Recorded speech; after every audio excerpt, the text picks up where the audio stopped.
Australian team who really surprised us and actually upset Team Liquid 2 yesterday to get through. And it's going to be up against Cyberfight, like you said, the two Russian powerhouses. Let's see how this one breaks down. I'm really excited. Of all the matches we've had today, this is one of the matches I'm looking at the most. Dan the King, formerly known as Astroboy, formerly known as Dan the King again, coming back to his roots for this tournament, that's for sure. Really trying to challenge a Tribolt versus Agent. That's only going to go one way. He did a lot of damage earlier on to them, but yeah, like close proximity, kind of struggled there. And not really going to win too often with a Tribolt unless you're BJ, and you can just spam away at that one. Steej as well, going to be his teammate here. Both pretty much the reigning kings of Australia, pretty much proven to be the two best players. And in twos, I think they're relatively untouched when it comes to matches. They have still a lot to prove to us here in Europe and in North America. And I know they're more than happy to do just that. Base actually going to get rushed down here by both of them. Great little nail gun play out of them. Mega's not going to be up just yet, but they still get the kill nonetheless, and they finally get, most importantly, their first frag on the board. I think ultimately, on Blood Run in particular, what we see time and time again is how prominent not only the power-up is, because that's obviously, you know, a no-brainer in 2v2, but on this map specifically, like controlling the power-up room. You know, you need to be right in there, you need to be in there early, and you need to make sure that's another frag going down. We didn't even need to see it because of the totem putting in work. We just heard it. Putting in the work as well. Nice little play by Agent here. He's going to eventually rush down. I'm not sure where base is, but one thing I can guarantee is not in the right place to help him out. Trying to wait on pickups here. 7 seconds on Mega, 4 seconds on Heavy. Base actually spent a while sitting down by Mega, not really doing much. I think he was trying to sort of maybe even bait towards Heavy, but with the amount of time I think they were trying to establish some power-up for him, it took him a lot longer than I think he expected it to take to even go near there. To the point where now we're moments away from the quad spawning. He needs to make sure that he's helping out Agent. He's helping him out right now. Finally goes up top, but Agent goes down. It's a 1-for-1. This 1v1 is going to decide the fate of this quad damage, and Base getting a double kill. There's definitely a disconnect in the playstyle at the moment of at least c58, a Cyberfight, because Agent's been overrun 2v1 multiple times where Base has been nowhere really in a position to help him out. Corvidae are constantly sticking together to force these two-man fights, and Agent... You say that, Agent just got a double kill. The thing is, I swear Agent doesn't have quad. I'm staying on Base for a reason, and he was able to pick up the double kill there with the rockets and the shotgun, and finally Base is able to get on the board here with that kill. 12-3. Kind of expected when one team gets the quad, and they get a nice little run, but this is starting to potentially snowball completely away from the Australians. Oh, Base missing a couple of those rails, and he actually almost paid for it with his life there. Those nails hurt. Would you be mad if I made more Australian puns? No, you feel free, mate. Go to town. I know, because every time I do it with Zoo, he just judges me. I can feel it. I can sense it. Well, he judges everyone, to be fair. That's true. That's true. That's going to be a nice little trade there out of Base with a rail onto Steej. Mega's going to be secured. Flicker kills really quickly. Only 2 apiece for them. Finally, Dan King able to get his third, but Base and Agent tied at 7 apiece. So really both putting forth that 100%, and both definitely fragging out when it matters. It's one of those matters where they need to make sure they maintain this, though. They're going to trade it back and forth, 1-for-1. Not a problem. Steej, though, very weak and not really in a position to fight for health. He's going to... Oh, he has 1 health bubble, but to be honest with you, I think if he's getting surrounded by any amount by Cyberfight, that's not going to help him. He's got 2 totems down, though. That's interesting. I was expecting these totems to be eventually and most realistically taken out. Actually, you can see one out towards the top-hand side of your screen. Position that not many players do typically go. He's going to eventually eat one of the totems coming through the teleporter, but for the most part, like the fact that he has 2 and Agent has none shows they have the sustain, they have the extra healing, but Agent's totems have just been doing damage. He's been getting kills with them non-stop. Now, the time is right to start fighting towards power-up. Agent in a very difficult situation. I think while they're busy trying to take him out, though, I wonder how easy it's now going to be for Base to set up. Agent is going to get time to spawn. Yeah, and actually, that's a good point. That was an excellent respawn. Agent actually able to win that fight, and they get 2 unreturned frags and are rewarded with the protection. Base getting protection. Well, actually, Agent, sorry, getting the protection is a more accurate term. I don't even know why. I'm surprised he did, because he's weak. Yeah. I definitely expected Base to get it because of his stack difference. He had 100 health. He even went back for the health orbs, or the health bubbles, too. He's actually missing a lot of shots. He might have to retreat away. Protection seems like it's not going to net them really much of anything, but again, they kept it out of the hands of their opponents. Oh, and nice. I say that Base does get a kill. Dan King actually gets one as well with the gauntlet there. But yeah, they don't get a lot with it, but they also prevent the enemy team from getting it, and they also mentally get in their heads, because that's now 2 for 2 in the hands of c58. Piercing sight, meaning that Base's initial read that someone was going to be by Mega wasn't quite accurate. Both near the health bubbles and jump pad, but actually Agent able to capitalize. That's communication for you. They take out base, but Agent's ready and waiting for the double. Not easy to do what base did, or what Agent did too, because he got he got knocked by a rocket launcher, but he was still able to keep his tracking on with the LG. Very, very difficult. They're proving that the LG is going to be his best friend. Another, see, like, thing is, yeah, no totems down, but that is, I think, like the 6th or 7th totem he's done damage with. And actually, base unable to capitalize, even though there was a lot of damage dished out there by Agent. And that's the strength of the 2v1. Even if you have someone that's weak, if there's 2 guns on you at once, still not particularly in your favor. Danny King pushing in base, lying in wait twice. And he gets, I mean, the double kills from Cyberfight have been real this whole map. I'm not sure if he jumped from heavy or if he actually just flanked them from secret. But he was able to get behind them another time. Like, that's not the first time that c58's been able to outplay them in positioning and kind of bait in Corvidae into these awkward spots. And I mentioned earlier on that, Corvidae, they actually are playing well. They're playing with 2 people sticking together. But that's, funny enough, worked against them because c58's been able to bait their attention one direction and have the other person with free shots that you're not going to miss because you have no pressure on you. I just feel like Cyberfight straight up have a stronger 2v2 game here. I think that's actually what's hurting Corvidae so much, is that they're consistently trying to take these 2v2 fights. It just isn't working at all. Whenever they take these situations where it's, us versus you, Cyberfight are better at getting these frags, and they're getting rewarded consistently with power-up, which just allows that kind of trickling game to play, where it's not really multiple kills. We're going to see base here is going to get a very easy frag. Even without quad, that was going to be an easy kill. And now they're going to be staggering these respawns, and now base and Agent are going to be on that warpath again. You know what scares me though, Ketchup, is that Corvidae had the better seeding, and yet they chose this map, which is a very heavy CIS map. Like, it's the most played map in the region. I wouldn't know why. Yeah, exactly. I would have gone to this map if I were Corvidae. I would have been like, all right, let's go somewhere else. I'm not sure about what's the most played in Australia. I can tell you that I'm very ignorant of what it actually is, but this is not like necessarily, I think, a smart map choice for them. I mean, if they've picked the map and it is their choice indeed, then of course there's going to be a level of confidence there. They might be assuming, well, even if these people are strong on this map, we're strong too, so we're not going to take away from our own abilities. It's just, when I think of Agent, I think of Blood Run. When I think of base, I think of Blood Run. And when I think duel with them, I think Blood Covenant, which I hope is not a map that's going to be in this selection either. Because both of them are very strong on that map. I've shown that Nyx is a very good pick for them. Maybe not so much at the moment. But again, 38-15. Really, no momentum's being stopped, and that's partially due to the stranglehold that Cyberfight do have. I mean, at no point in this map has the momentum shifted and has the pace slowed down. It has remained this way for almost 8 minutes solid. It was like 12-2, I think. My God, those rockets from Agent have been on the money. What was the score earlier? I mentioned it was like 12 to something. After the first quad, it was like 12-2, 12-3. Yeah, it was above 10 kills and like well under 5, basically. And it's not stopped. It's just been constant Cyberfight over and over again. And the lead up to them, they just want to fight, fight, fight. And they're winning all the trades. Like, if you're this confident, how do you ever topple that? Like, how do you stop their confidence when they're hitting shots like you just saw with the Rockets, when they're winning all these 2v1s, even 1v2s sometimes, or sorry, 2v2s and then 1v2s sometimes? Well, you change the map and you ever think about it. That's basically all you can do in this situation. I mean, they're looking so insanely dominant here. They're going to have no choice but to get forced into a new map situation. They're going to have to revise what went wrong. I think being overwhelmed, you can see just the speed Agent is running around this map. And he's Galena, She's not the fastest champion in the game. But he is just bullying. She's not, as the Hang would say, she's not galloping Galena. Indeed, that is correct. Good old days with the crowd. Actually, I played a hell of a lot of Galena when that was in the game because I felt so fast. I was like a race car. But Agent coming in from behind. Again, base draws the attention. Agent gets a couple of free shots off. Might fall from this, but it's not going to cost him too much because they're still extremely far ahead. 70 seconds on quad. And let's be honest, Ketchup, I don't think we're even going to get to that next power-up. Yeah, I think that was one of those situations where Agent dies missing a point-blank rail and his reaction's probably going to be, whatever. I in Russian, but yeah, I agree. That's exactly what we were trying to say. I'm sure. I don't know what the Russian word is for whatever. I'm sure someone in chat will tell me. I only know like a handful of Russian words, and most of them I can't say on air. Oh God, enough of this. Base is going to have the health orbs again.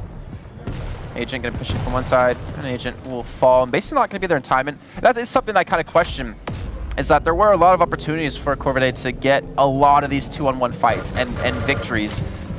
And yet, they weren't able to secure the kills at least quick enough, which allowed the second member of Cyberfight to just come in and wipe them out. So I'm really curious why they're not winning these 2-on-1 fight situations.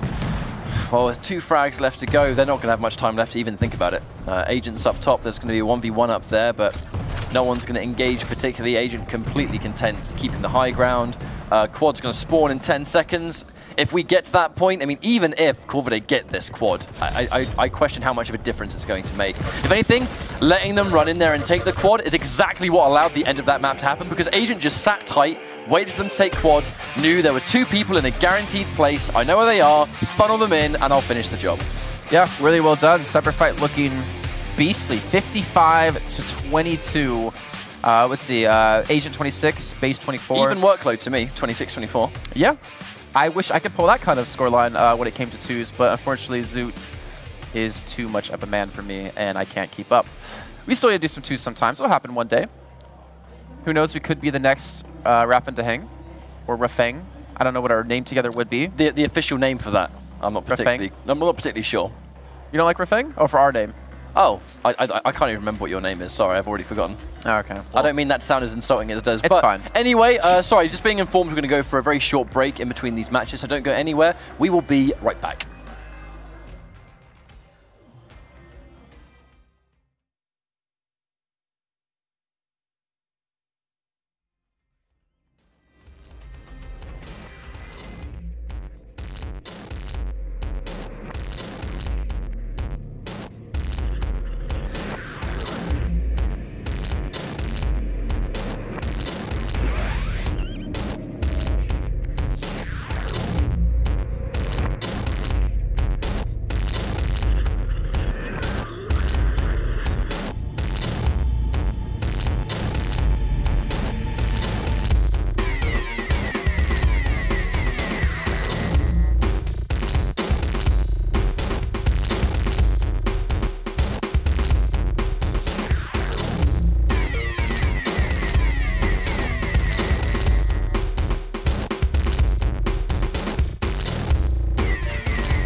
Welcome back, everybody. My word, that was a short break. We did. This is the Quake 2v2 Open at Dreamhack Tour. We're currently Cyberfight versus Corvidae. Cyberfight up 1 map, and it was a convincing result. Very. Are we expecting, you know, you actually said, I hope we don't see Blood Covenant, because this is how good Cyberfight are.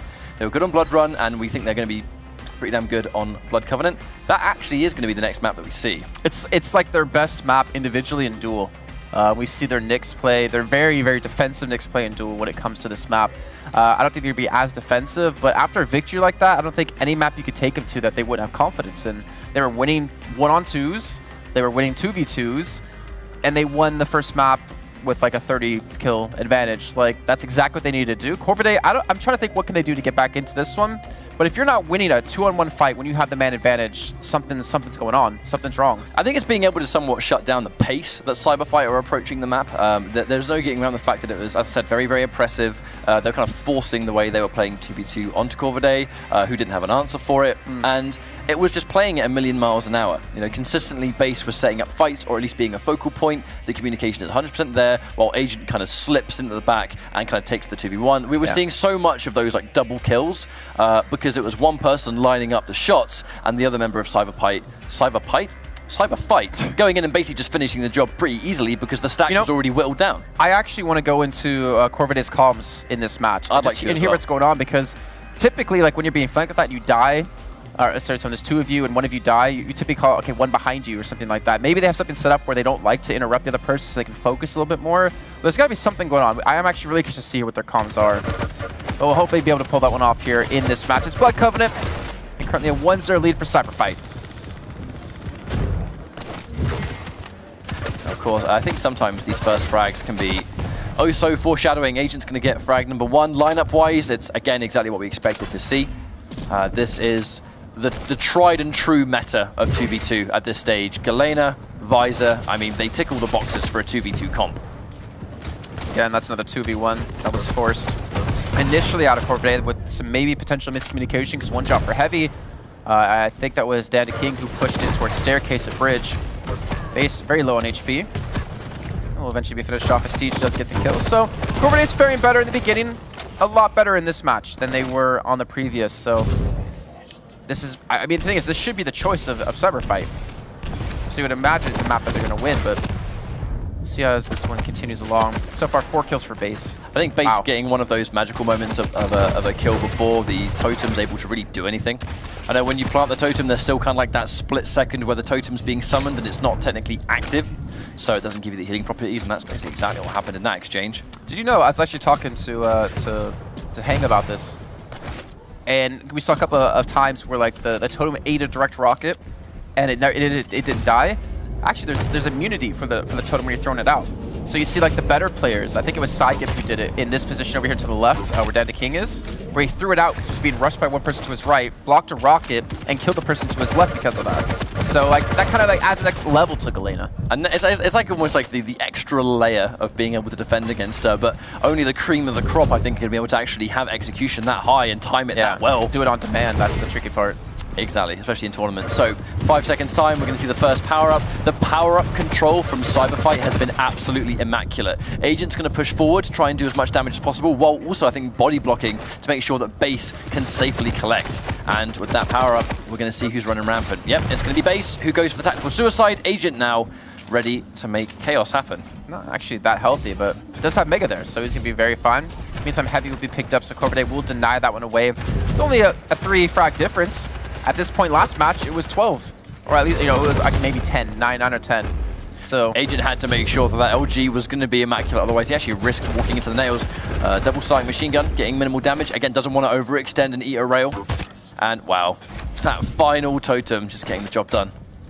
Remember what I was saying before about Agent? Like, he never had totems up because he was doing them damage with them the entire time. That's another kill. I actually wish I could see how much damage he's done over the course of the series with the totem, because if you compare him and I believe Steej, there's a clear difference. Because Steej's been able to use these totems to heal up with a lot more, but not necessarily do the damage. See, again, he has 3 down at the moment. I think obviously the most optimal use of Galena is to make sure that those totems are kind of like ticking both boxes. You know, sometimes if there's no choice but to do damage or no choice but to set up or heal, it can work. But there are certain locations on this map where you kind of get the best of both worlds. And I feel like Cyberfight or Agent, he just has the knowledge of where to put them. You know, the optimal placements.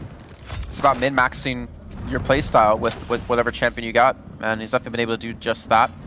I'm also curious to see if they do invest more of the hourglasses over to Base on the Visor so he can have his vision up more often. That's something you have to keep in mind when it comes to Galena and Visor, because they're both hourglass heavy. They're going to rush this. There's a power-up with their name on it, I think. I think Corvidae are trying everything they can to make sure it happens. This should be an easy airborne shot.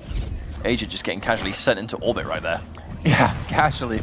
I think this is something that you need to see happen, though. I think, you know, Steej and Dandy King, if they want to have a chance to you know, tie things up here in maps, you need to be hitting shots like that, because nothing's more satisfying than hitting a rocket to rail. And you get the momentum built up for yourself, you're starting to feel really good, you're starting to feel like your confidence is back, and that might be the key to success here for them. Wow, Agent just getting juggled. The totem, important data for Steej, now knows exactly where his next move needs to be after collecting Mega. Protection, though, hasn't netted him a whole lot, but it has been able to give them the lead, and that's exactly what they need. Again, nice little use of the rocket jump. I think it was Dewey I was talking to in the like second match of the day or second map of the day, saying that like rocket jumping is so important with protection, because you just get so much distance, you take such little damage, and people never expect you to be where you are or have that speed that you can have. It's a good way to catch people off guard, absolutely. And those situations, actually, I know with Rafa, where we've seen a rocket obviously get missed, and not collecting the rocket, not letting you use the rocket jump, sacrificing on precious kills or precious time, little bits of optimization. And I think it's the damage reduction of that power-up that lets you optimize how far you can go in a short space of time. Yeah, very true, very true. And that's also one reason why Ranger was so strong, because of the 25% less damage to yourself. It actually does quite a bit. So currently 13 kills for Dandaking, Steej at 8. Starting to come alive here on this map, which was the choice of Cyberfight, or that's what we're assuming. He pushed in hard with that heavy machine gun. Yeah, I think it's just confidence mostly. I think they're getting their confidence. They're hitting shots just like that, and that's when things are gonna get scary. Because when you have that confidence, you feel like you're unstoppable, and that's exactly how Cyberfight were playing on Blood Run. Almost like, you know, you kind of mentioned that pendulum effect earlier. Yeah. I feel like we're kind of seeing that right now, but it's kind of maps apart, I suppose. And with power up coming up in just a few seconds, we are going to be in Corvidae's comms. Let's hear what's going on for the Aussies. Live. Oh you. Take. I'm 10 health. You want a rail or what? No. Take. Rail behind you, Tyler. Get the rail. It's that power plat. He's on Mega. He's on red, sorry. He's at nail gun. Mid-50s now. Where'd he go? I don't know. One's a Mega jump pad. Fuck. He's blood pool, bro. Fuck. He's rockets, care. Yep, he's blood pool again. 100 tags. He's coming to red. Stairs now. Meet me at Mega. Red's up in 5. Mega. Let's go. Go up. 10 seconds on this. I'll cover rocket side, yeah? Getting the heavy MG. Where are they? Dead, there you go. LG for you. He's taking 100 damage, easy. Need Mega? Oh, I got it. Low. Hey, where you at? You need help or what? No, I'm good. I'm coming in. That rail sort of thing. Rail? He's at bridge, taking 60. I'm gonna kill him here. Yeah, I hit him another 60.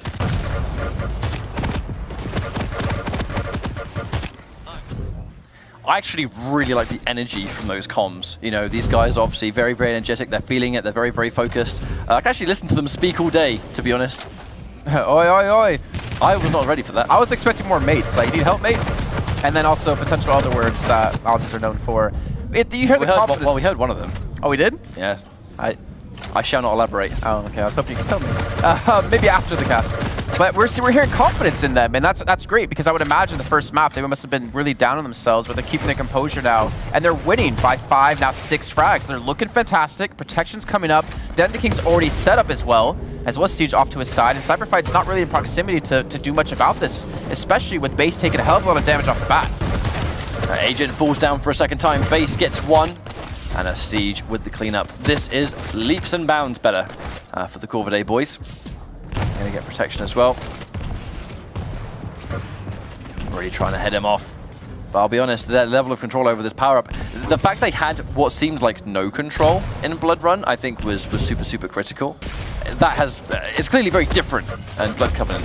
And speaking of critical, I think maybe I'm being too critical thinking about this, but when they did have quad, they lost track of where Cyberfight was. Like, they couldn't track them down. They weren't really able to make a big play off it. Yeah, they were able to secure it, which is amazing, obviously. But we didn't get to see, like, the 7-kill Latromies plays out of them. And they lost track, you know, multiple times of where Agent was when they were both chasing him. It's another one of those moments where I like how it's not action all the time. Sometimes you get these maps where it's just non-stop. You know, it just never ends. But in these kind of like these downtime periods where they're both sticking together, but they're not making much noise, it's really about who's going to make that first move. Yeah. Oh, there you go. I mean, that's the unofficial double. They both take out their target simultaneously, and it kind of shows a good understanding of where each other are, and they trust each other to get the job done by themselves. And I cannot understate the confidence they seem to have. I know it sounds like a broken record, but they're really playing, and the shots they're attempting show how on fire they kind of feel at the moment. A couple of, you know, maybe questionable rails here or there or whatnot. But guess what, guys? Apparently, chat's requesting we go into Cyberfight's comms. I know most of you don't speak Russian, but hell, I'm intrigued as well. Let's go ahead and head in there as the quad comes up in about 25 seconds. Да. Я забираю красную, пиздую на квад. Давай, я с ракеты пойду. 9 секунд квад. Блять, на ракете враг. Я через шаф пойду. Давай. ТП зайдет на ракете.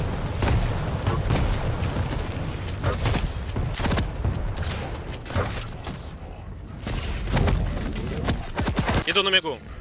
На ракете один. На ракете. Я понял. На гвоздях, Саша.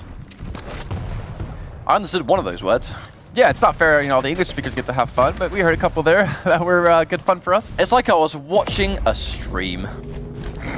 That's what it felt like. But either way, the fact they're able to take the quad, obviously very, very important for these guys. Only 4 frags behind, to be fair, so this is easy to recover from. Corvidae, they had an amazing sequence, a lovely trail off that LG from base. Base from start to finish at this LAN has looked so strong. His ability to just get frags, he's been, it's very different, I think, from like the normal LAN base that we've been seeing, to be honest. No, I mean, he's been performing well. Like, he's at 19 frags, he's leading his team. He's been hitting a lot of great shots. And as you saw with the quad there, Agent was allowed him to be successful and actually pick that one up. Agent gets another kill, this time on a Steej, and this lead of 5+ kills that Corvidae did have is starting to fall by the wayside. 2 kill difference, only 11 minutes in. Corvidae needs to pull themselves together. The comments they did have seems to be shot. You can see they're really hurting on weapons. Even Steej, who one of the LG, is just going to have to back away because they realize we have to stay together and we need to make something happen before protection. He's going into the chase near rail, but Base was wise to it. I think he heard the rocket blast. He must have put 2 and 2 together and expected a rocket jump. And I think that really is the talented dual side of these guys coming through. Big swinging kills. 41-41, all tied up. I foresee a close game, Kaplan. 100%, and it might come down to just protection. Mega's going to spawn in, so Agent's going to have to back away for this one, realizing 20 seconds to go on protection. I think Corvidae realizes it's not so their tournament life on the line here, but they don't want to lose that first initial match. Agent, free health, he gets the fadeaway kill into Dandy King. He gets the teleporter, gets it. One that was nail. Oh, that's someone call him Scream, because that was a one tap right there. Literally 1 nail was all it took. But protection, they actually managed to fight it. That could have been a disastrous fight, but it's well recovered from Corvidae. And now with 1 frag in the lead, this could be the protection that sends them into that final map. You know, I don't know if I can rush it. Is it possible to go into their comms to hear like the last parts of this map and hear what's going on within them? I'm not sure if production is going to be able to pull it off in time. I mean, we'll find out soon, but I'd like to hear it. Absolutely, especially from Corvidae. So you know they've got to be excited right now. You know they're kind of sitting at the edge of their seats. That's going to be a nice rail. 100 damage coming out as they push in further. He gets actually railed back and delayed, but Steej gets the kill with the totem. 46-44. Time will not be a factor here. Protection now has worn away. Really trying to maintain that high ground down to King. He's trying to get those rails, but now it's a 2v1. Still landing them impressive shots. Misses the final one. I wonder if that's going to be costly. You see him preemptively shooting at the health orbs. Steej gets a kill.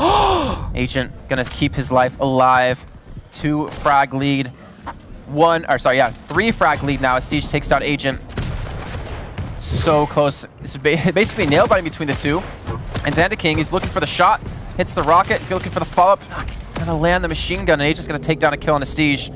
And now Mega in his hands. I think that Mega is gonna be just of utmost importance. They need 2 more frags to get. Dandy King looking at a great stack. He now has the railgun. Misses the first shot though, which is gonna give away his position. Doesn't matter. Steej picks up, and now they just need 1 more frag. Steej doesn't manage to take it, but Base, how weak is he? And that's why Dandy King is going in for the final kill. He knows he's so low. He has a sliver of HP left. He wants to make the big play happen. He hits another rail. They're both extremely low, but he still is unable to finish off the kill. Agent coming back in, and there you go. Corvidae will get the final frag, and will be taking us to our 3rd map. The second we saw that piercing sight, I actually don't even think Steej knew what the piercing sight was actually going to provide, because the second the piercing sight was used, we only really saw that one thing. I think that's Agent up top. There was no looking around. So that was just Steej doing it off his own back, seeing the final kill, landing it, obviously, and now we're on to the final map. That was a good game. That was a very good game, and I don't even know what map we're going to end up on. Dandy King finishing with 26 frags, Steej at 24, Agent at 25, and Base at 22 if you're curious. So 50-47 in the end of that one.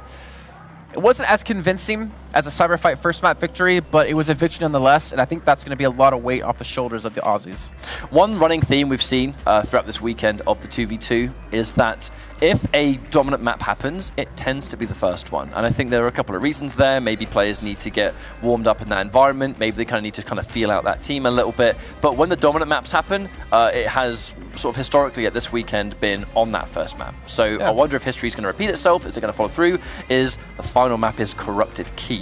Kaplan. I think it's important, just to touch on that point about the first map usually being the stomp map, it's important for a team to be able to, in a mid-series, adapt their style and change things up. That's something that Team Liquid does really well. I think that was something that Sleep to Awake did earlier as well that Rafa was commenting on, or was it Virtus Pro against them? Either way, we know that top teams can do that. And I think Corvidae did prove, yeah, again, they didn't win with an astounding victory on the second map, but they did fix issues from the first into the second. They were able to talk things over and figure out what went right, what went wrong, and then most importantly, make sure that doesn't happen again in the second map. So when you watch Agent, when either Agent or Base is streaming, whenever they're scrimming in 2v2 and they go on Corrupted Keep, there is one running theme that you actually see almost every time they play on this map, and that's Base using Keel. The question is that just a scrim thing where they're just kind of practicing it and seeing if it works? Or now we're in the land scenario and we are on Corrupted Keep and this is the set-defining map. Do we see Base go Keel now, or do they stick to tradition? I hope so. I hope so. The thing is, okay, so in Europe, there's a player called Drobovic, who I believe he's Russian. He plays Keel exclusively. And when Zoo and I cast him one time, we were just astounded by how accurate he was with the grenades and how people need to give respect to Keel. And I was talking to Dehang again during one of the games earlier on, you know, asking about Total Recall and the Keel and like what he thought. He said, yeah, the Keel is extremely strong on certain maps.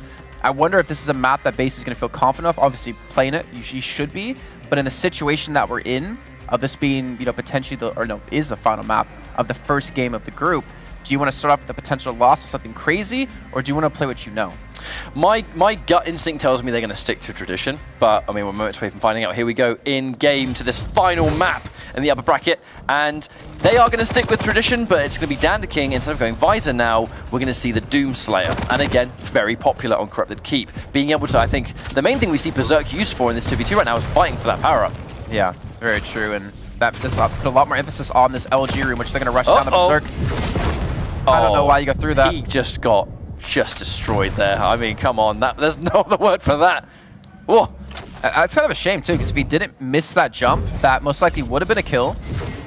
He wouldn't have died, and they would have been able to maintain control of the room. Now because he's died, Steej was forced to run away, and they've given up this control over to Cyberfight. So a little unfortunate for them, but it's only one apiece. And they also realized, I mean, I think Steej even wanted to go through the teleporter there, but there's just no way you can do that. I think Dandaking rocket jumped up, he cleared it out, which allowed Steej now to go through and put his own totem down.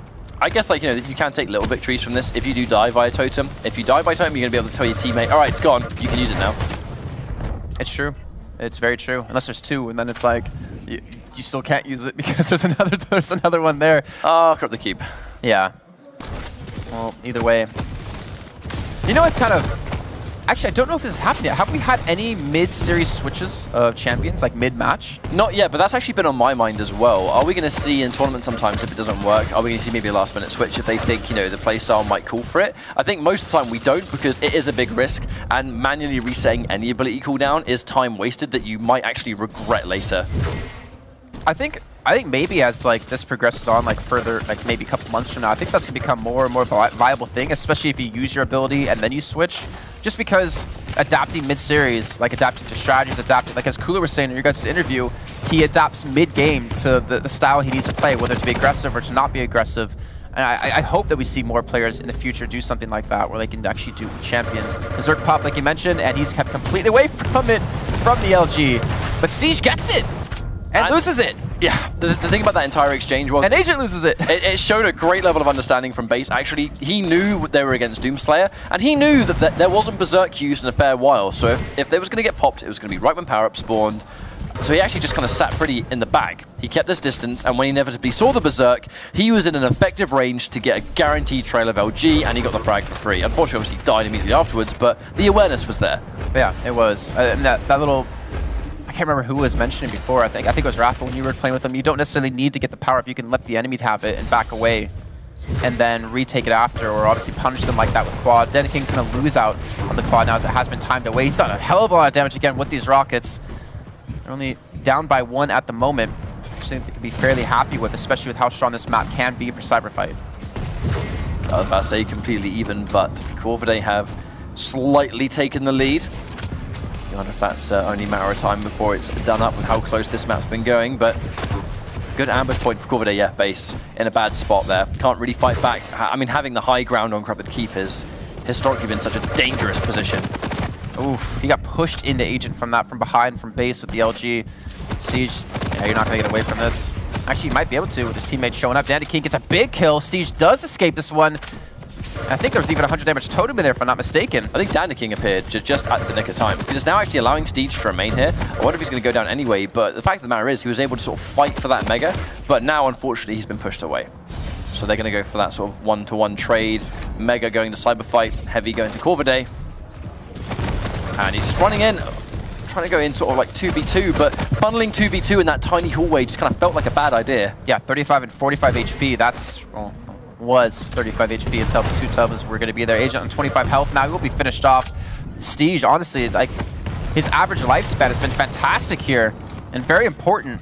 You have to imagine how things would have turned out earlier on if he did die in the beginning. He's going to get this Heavy, and he should be able to pick up this kill onto Agent. Nice little streak with him on the protection. And now they have access to the protection, actually. We have Corvidae ready with in-game comms. I'm really curious as to what these guys have to say. Where he is? I'm going LG. Yeah. Run out without me, come on. It's alright. Getting Mega. Do you need your Mega? I'm good. I killed it face, he's dead. Totem at TP if you need. Just let's keep totems up at LG, bro. Totems Oh, up. one in nail gun, just see it. You take the 50 health above. Take. Going up to get it, he's one hit. No, fuck, he's gonna get the 50s. He just got the 50s. Ah man, he's one health. He just used totem. He's coming from nail gun, side. Tagged him 15. Low. Mega taken, 40. I'm coming over, rockets. I did good damage on the other one, he's coming behind you, halls.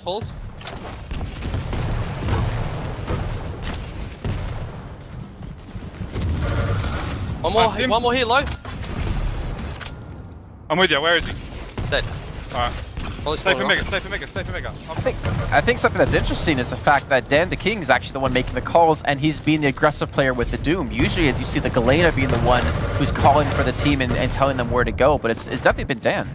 I feel like when you're the aggressive player, though, in some ways you might get a little bit more information on a regular basis. If he's running around the map, if he's constantly seeing the targets, yes, I know Steej is bumping into people as well, but at the end of the day, what they're doing is clearly working out. But we're 5 seconds away from the quad spawning. Curious to see who gets this one. We do see Doomslayer often, whatever side of the team he's on, they always seem to get the power up with a lineup like this, and it's going to be no exception. At this point in time, Steej now has the quad damage, and it's Corrupted Keep. You know, you can't really adopt that classic strategy of just run away the whole game because it's such a small map. Gotta be careful, he's running out of ammo on the machine gun. He's not really hitting the shots. Yes, he bounced completely, really well done by Agent there. Eventually he will be killed, but you have to imagine if Base was there to help him out, that would have been a guaranteed frag. What a shot. Call that a skeet in my Left 4 Dead days. Gets a second kill. Really well done here by Steej, who's, I mean, to be fair, they've had a rough time with power-ups in terms of, you know, turning the power-ups into quite a few kills. And I actually love the coordination of having quad damage and then Berserk. In that case, it's who do you really split your attention to, because that's death no matter how you look at it. But there is a significant lead in frags now for Corvidae. 8 frags in the league against Cyberfight. It's just not working the way it used to. Corvidae have gone on such a run. Honestly, 9 frags. Like, considering how one-sided that first map was, it's basically Virtus Pro versus Quake all over again. The first map's really one-sided.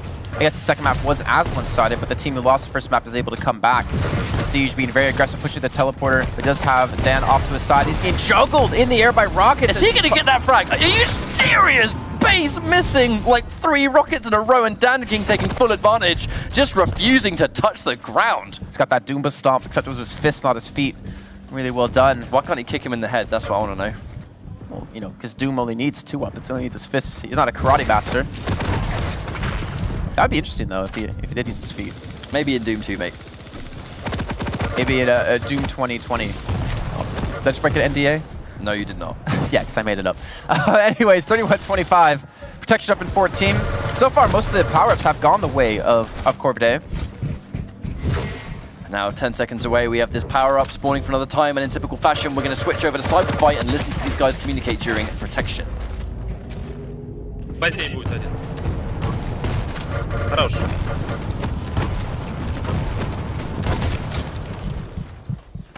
«22 красная. Я на ракете никого нет. 22 красная. На шахте враг. Можешь на шахт прийти? Не могу, красную забираю. О, хорошо, ладно.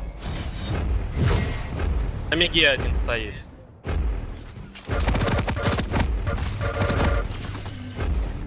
Now, they have actually done a really, really good job of actually tightening up that lead. It's a great sequence of Cyber Fight. Only 2 frags now ahead. I think we might have another really close game on our hands. I just feel it. I feel like we're going to see it. They sounded so calm. Again, like, I don't know Russian, but I can at least understand the intensity of a voice, and they seem very calm, even though being down 6 frags or 9 frags, they've been able to close that gap, as you mentioned, to only 2. We did hear, early on, Dandaking saying for Steej to keep a lot of totems down in LG room, make sure to maintain that control, which you can see him sticking around, potentially going for as he gets his own LG.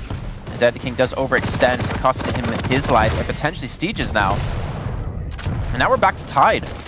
Tied up completely. Mega spawns. I feel like that's really going to be in the favor of Cyberfight. Base content staying up top and providing support, but he's actually going to be the one that they focus down, and because of that great enemy picking out, Steej finishes off base.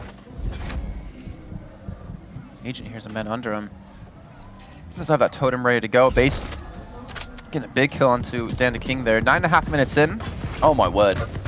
This really is a final map situation. 36-36. I mean, we knew this was going to be close. We do not underestimate the ability of either of these two teams.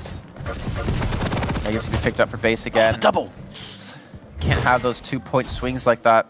And now with quad coming up, it actually technically could work in the favor of Corvidae because Agent's already low. Yeah, it was a great time for them to spawn because they also had time to spawn and pick up weapons, but a pummel kill from base. That might have thrown a spanner in the works. They have spawned in Nail though. Nail is definitely one of the best weapons to fight down here and span down. They get quad damage, but Agent drops. Dandaking commits into Berserk. Didn't get any frags, but the fact of the matter is it was 2 kills unreturned, which is exactly what they need. Honestly, you gotta call him Dan Demaster there. Like, the thing is, he didn't get any kills, but he bought time for Steej to pick up LG and to get back towards quad to help out, because now he doesn't need to get LG anymore for this fight. And Dan was able to just stall and do so much damage that Steej can easily clean that one up. It's actually going to net them, ideally, a tie again, since they're down by 1 or 2 frags. But it's obviously, again, not going to be the run they wanted to with the quad. It was crazy seeing how close both of those rockets were to actually landing, and because they were quad, they would have actually tied things up. Well, come near to. Also, we've just seen a frag go down. It's unfortunate to see them miss the way they do. Base catching that long-range machine gun fire versus Dandaking, one of the only sniper-style weapons you're going to have on this map because there is no rail. Corvidae is starting to fall apart. As we hit this 11-minute mark, they're actually able to finally push in together. Heavy was secured by Agent. Dandaking, where's he at? He wasn't there to actually help out. He was low on HP, so maybe communication has been breaking down. He's going to fall. Oh my god. And Cyberfight now at 4. They were up 9, then they were behind by quite a bit. I wonder if this is the turning point. Mega spawns, but it's unchallenged, based, lovely and healthy. He's got LG and Rocket. They're the only 2 weapons you need with this stack. Catches him airborne. Dandaking gets caught in a horrific situation. Using the double jump or being airborne at all with Doomslayer is a death sentence against LG. 4 frags left for Cyberfight. Base just dancing around, dodging a lot of these rockets. Eventually will be finished off, but he's done a hell of a lot of damage, so at least Steej here. Dandaking playing from high ground. He's got a totem, he's got health orbs, he's got now 2 more kills for his team. Pulling it back to 4. Protection in 18 seconds. I would imagine we're going to see a little bit of a slowdown before protection starts in.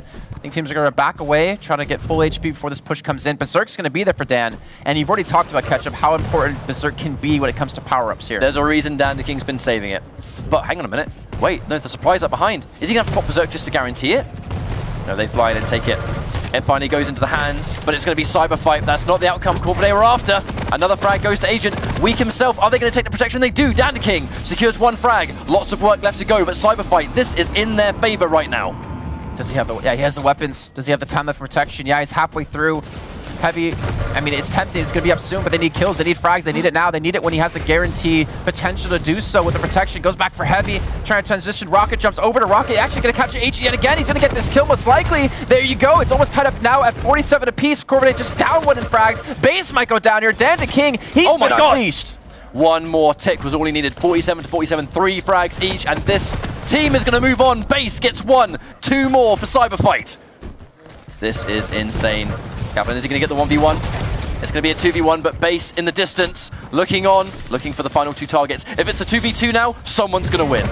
Oh no, Base getting caught out. Base getting low. He's by himself. There's a Berserk. He's got Berserk ready. This might be the moment we see a win come through. Base drops 1 more frag, and Corvidae are going to move on in the bracket. Mega's about to be up. 5 seconds. Oh no! Agent actually gets a knockback. Dandaking is solo. Like he's gonna fall. Agent gets a gun. That's 49-49. 2v1. Who's gonna get the last kill? It's resting on Steej. But the pincer maneuver coming through, and Cyberfight at the last minute.